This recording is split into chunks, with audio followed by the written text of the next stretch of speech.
Exercise दी थी आपको models की, पहले वो देख लीजिए। पहला सेंटेंस था अध्यापक आज पाठ पढ़ा सकते हैं, ठीक है, संभावना व्यक्त हो रही है। तो the teacher may teach the lesson today. हमें रोज पाठ याद करना पड़ता है, मैंने कल पिछली बार ही कराए थे पढ़ता है वाले सेंटेंस। तो we have to learn the lesson daily, ठीक है। तुम्हें सुबह जल्दी उठना चाहिए, you should get up early in the morning. क्या मैं यहाँ बैठ सकता हूँ, अनुमति दे रहा है, मे आई सिट हियर। मुझ में तुम्हें पीटने का साहस है, पीटने की हिम्मत है, तो I dare to beat you. हमें पाठ याद करने की आवश्यकता नहीं है, we need not learn the lesson. बच्चे इस मैदान में फुटबॉल खेला करते थे।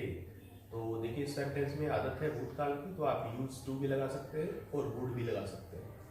यूज टू और वुड में डिफरेंस सिर्फ इस बात का होता है, पिछली बार भी मैंने बताया था कि यूज टू ये प्रकट करेगा कि फुटबॉल पहले खेला करते थे, अब नहीं खेलते, और कोई काम पहले किया करते थे अब नहीं करते। लेकिन वुड में ऐसा कुछ नहीं होता। तो ये हो जाएगा children use to play football in this ground. तुम्हें पाठ याद करना पड़ेगा, you will have to learn the lesson. अध्यापक को उसकी मदद करनी पड़ी, भूतकाल का सेंटेंस है। The teacher had to help him. क्या तुम्हें पैसों की आवश्यकता है, तो डू यू नीड मनी, ठीक है। तो इस तरह ये कुछ सेंटेंस थे। अब आपकी एक्सरसाइज भी थी 9.7, 9.8 और 9.9। देखिए इसको भी। 9.7 में आपको can, should, would, could, might, ought और नीड नॉट का प्रयोग करना है। पहला सेंटेंस है my father is awfully busy these days।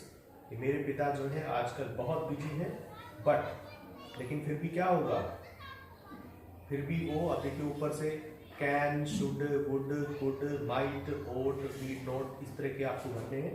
तो इनमें से आप कैन लगा सकते हैं, he can find some time for you, लेकिन फिर भी वो तुम्हारे लिए कुछ समय निकाल सकते हैं, ठीक है ना। दूसरा सेंटेंस है I remind him of the function, ठीक है, मैं उसे जो हूँ फंक्शन की याद दिलाना चाहूंगा, would I remind.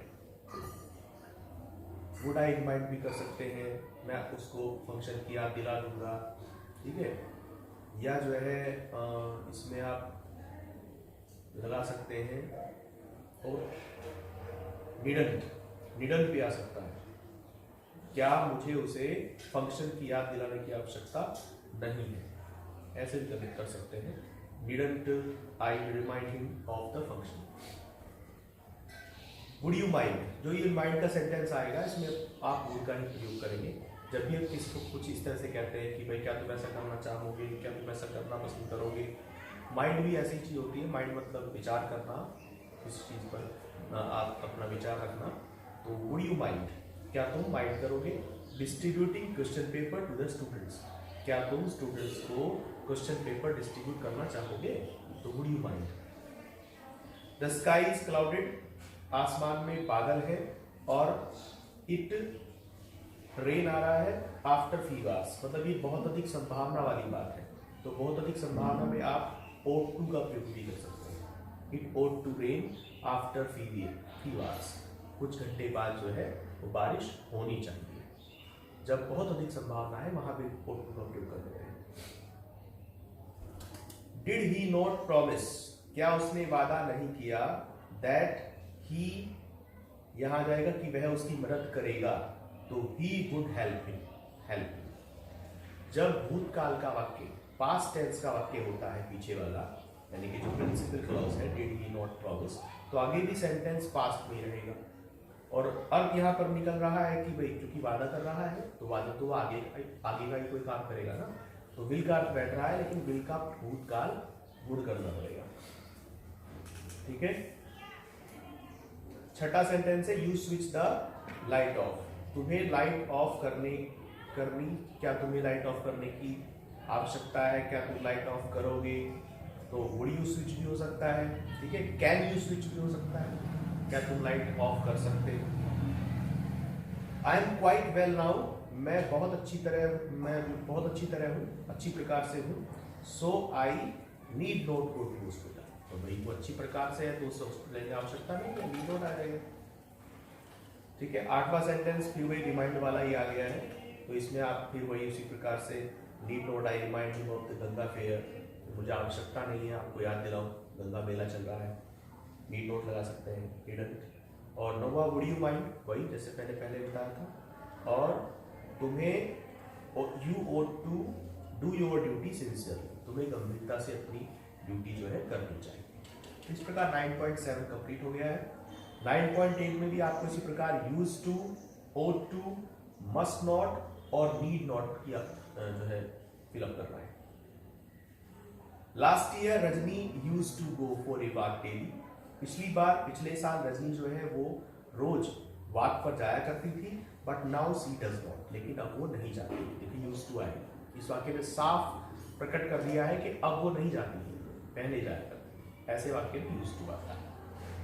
You ought to respect your elders, तुम्हें अपने बड़ों का सम्मान करना चाहिए, ये सेंटेंस कर्तव्य है, ड्यूटी प्रकट करता है। You should obey the laws of the country, तुम्हें अपने देश के जो है कानूनों का पालन करना चाहिए, otherwise you will be punished, ठीक है। वैसे इस वाक्य में मस्ट आना चाहिए था, लेकिन ओट टू ही, क्योंकि ऊपर मस्ट है नहीं कहीं, तो अगर ऊपर के हिसाब से भरा जाए तो फिर ओट टू भर दीजिए, क्योंकि अपनी ड्यूटी है। Ruchi is now well, Ruchi अब ठीक है। So she need not go to hospital, तो वो ठीक है तो उसे अब हॉस्पिटल जाने की आवश्यकता नहीं है। इन विंटर, सर्दी में, सिन्नी को 10 बजे स्कूल जाना होता है या जाती है, तो इस हिसाब से तो यहाँ पर यूज टू ही आ सकता है।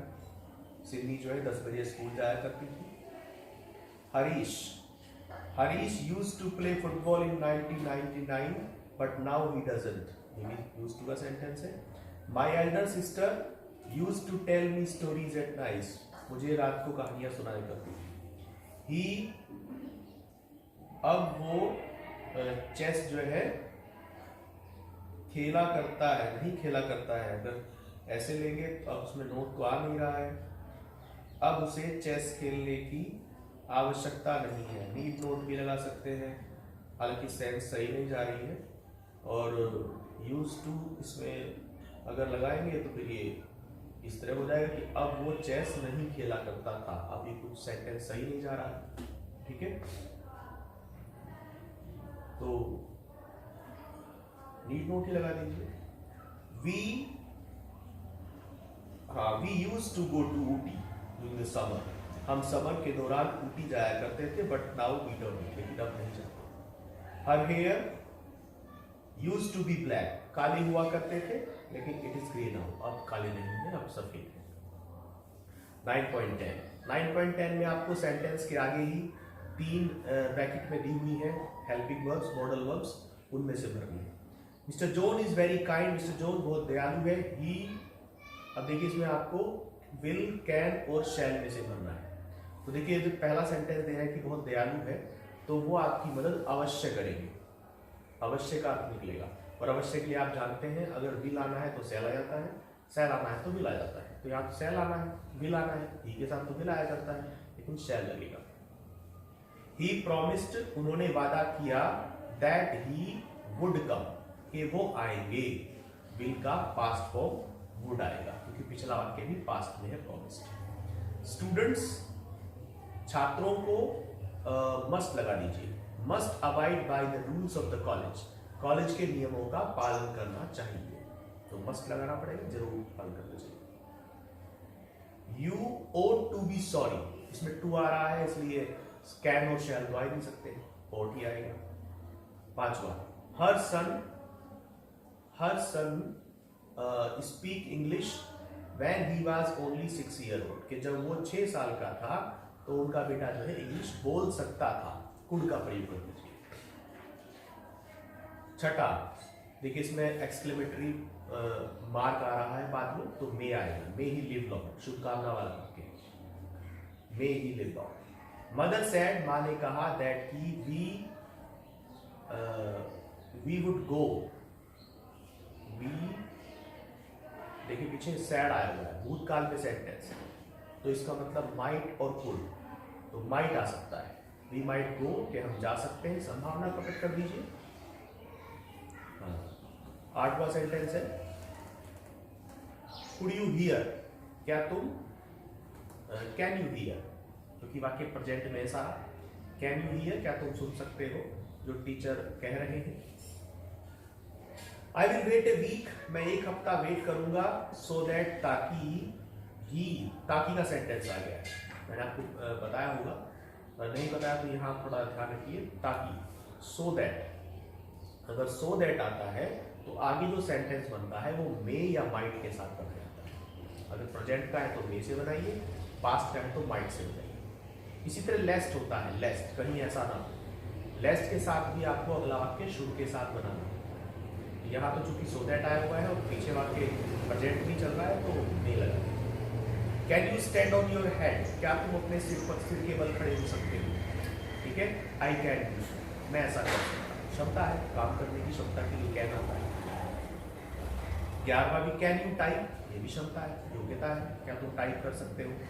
If he new our address, अगर अब वह हमारा एड्रेस जानता, तो ही, देखिए पीछे सेंटेंस पास्ट में है तो आगे भी पास्ट में रहेगा, और ही कुड लगा सकते हैं, हाँ वह अगर हमारा एड्रेस जानता तो वो आ सकता है, ठीक है, ही कुड कम एंड सी अस, हमसे मिल सकता है। तो ये सेंटेंस कंप्लीट हो गया आपके ऑक्सिलरी या मॉडल्स पूरी तरह से। अब हम इसमें पैसिव वॉइस शुरू करेंगे, लेकिन उससे पहले आप इंपरेटिव सेंटेंस कंप्लीट कर लीजिए।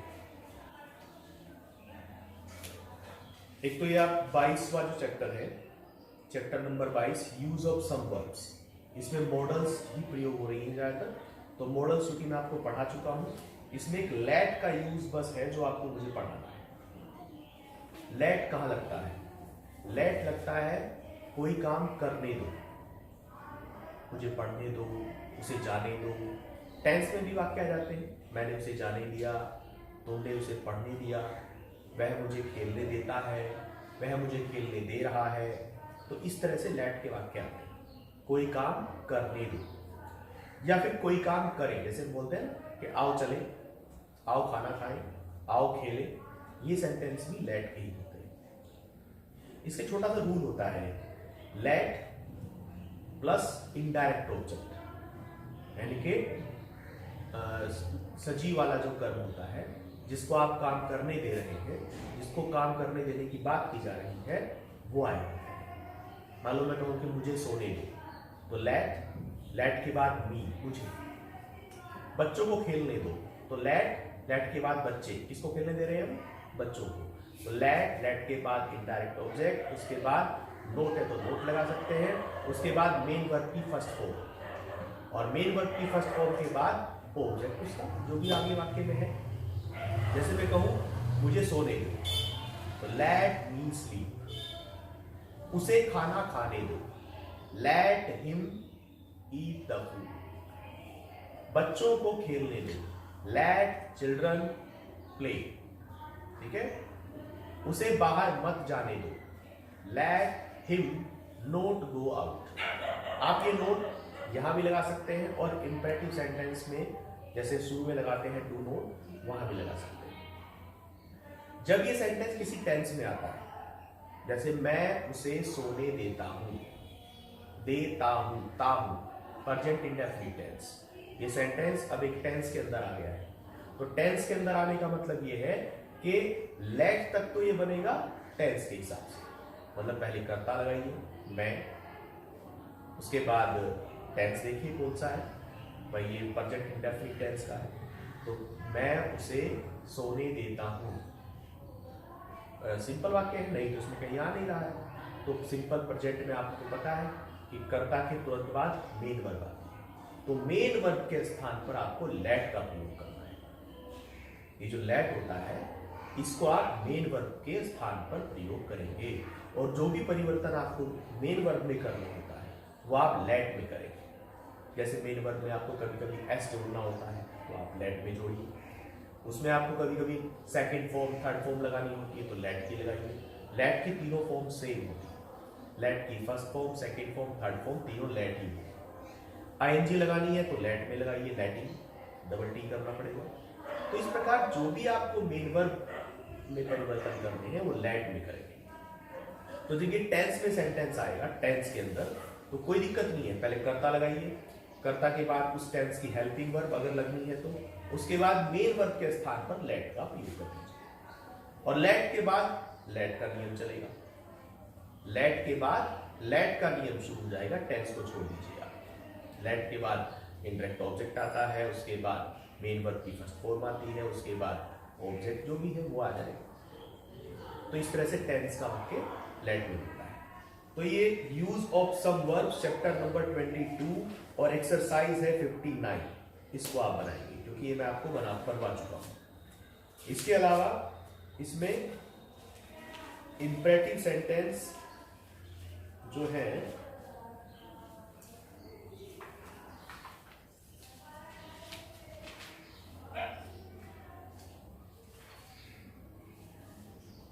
इंपरेटिव सेंटेंस जो है वो चैप्टर नंबर 3 इंपरेटिव सेंटेंसेस, ठीक है। इसमें आपको कुछ भी नहीं करना है। इंपरेटिव सेंटेंसेस आज्ञा, प्रार्थना और सलाह प्रकट करने वाले होते हैं। दरवाजा खोलो, खड़े हो जाओ, चुप हो जाओ, बैठ जाओ, आदेश, कृपया मेरी मदद करो, कृपया मुझे खाने को दो, कृपया मुझे पैसे दो, प्रार्थना हो गई। झूठ मत बोलो, सुबह समय पर उठो, अपना पाठ याद करो, सलाह हो गई। तो इस तरह जो किसी को आज्ञा, प्रार्थना। तो इंपरेटिव सेंटेंस को बनाने के नियम बड़े सिंपल हैं। सबसे पहले आपकी मेन वर्ब आ जाएगी, सब्जेक्ट इसमें होता ही नहीं है, मेन वर्ब आ जाएगी। सब्जेक्ट इसमें है वैसे लेकिन छुपा हुआ है, क्योंकि सामने वाले को ही हम आज्ञा देते हैं, सामने वाले को ही हम प्रार्थना करते हैं, सामने वाले को ही हम सलाह देते हैं। तो सामने वाला कौन होता है? सेकंड पर्सन यू होता है। तो ये यू जो है इसमें छिपा रहता है, इसका यूज नहीं करते हम। लेकिन जब कभी वाक्य के अंदर अपना शब्द आएगा तो उस अपने की अंग्रेजी आप इस यू के हिसाब से योर लगाएंगे। यानी कि रूल क्या हुआ इसका? मेन वर्ब, उसके बाद ऑब्जेक्ट। अपनी किताबें खोलो, पहले खोलो की आएगी, ओपन, उसके बाद अपनी किताबें, योर बुक्स।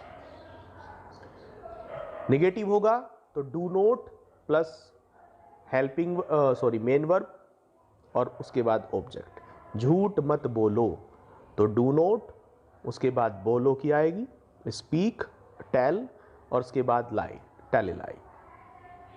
अगर वाक्य में कभी नहीं या फिर सदैव शब्द आ जाता है, ऑलवेज या नेवर, तो ऑलवेज सदैव सत्य बोलो, ऑलवेज स्पीक द ट्रुथ। कभी झूठ मत बोलो, नेवर टेल ए लाई। ठीक है, तो इस तरह से इंपरेटिव सेंटेंस बनाने में कोई दिक्कत नहीं है, सिंपल सेंटेंस होते हैं। लेट के वाक्य भी इसमें आ जाते हैं कई बार, एक दो होगा, वो मैंने आपको नियम बता ही दिया है, उसे भी आप देख लेंगे। तो एक्सरसाइज 6 आप बनाएंगे, चैप्टर नंबर 3 और एक्सरसाइज चैप्टर नंबर 22 का था। चैप्टर नंबर 22 एक्सरसाइज थी 59। तो ये दो आप जो है बनाएंगे, ठीक है ना। चलिए।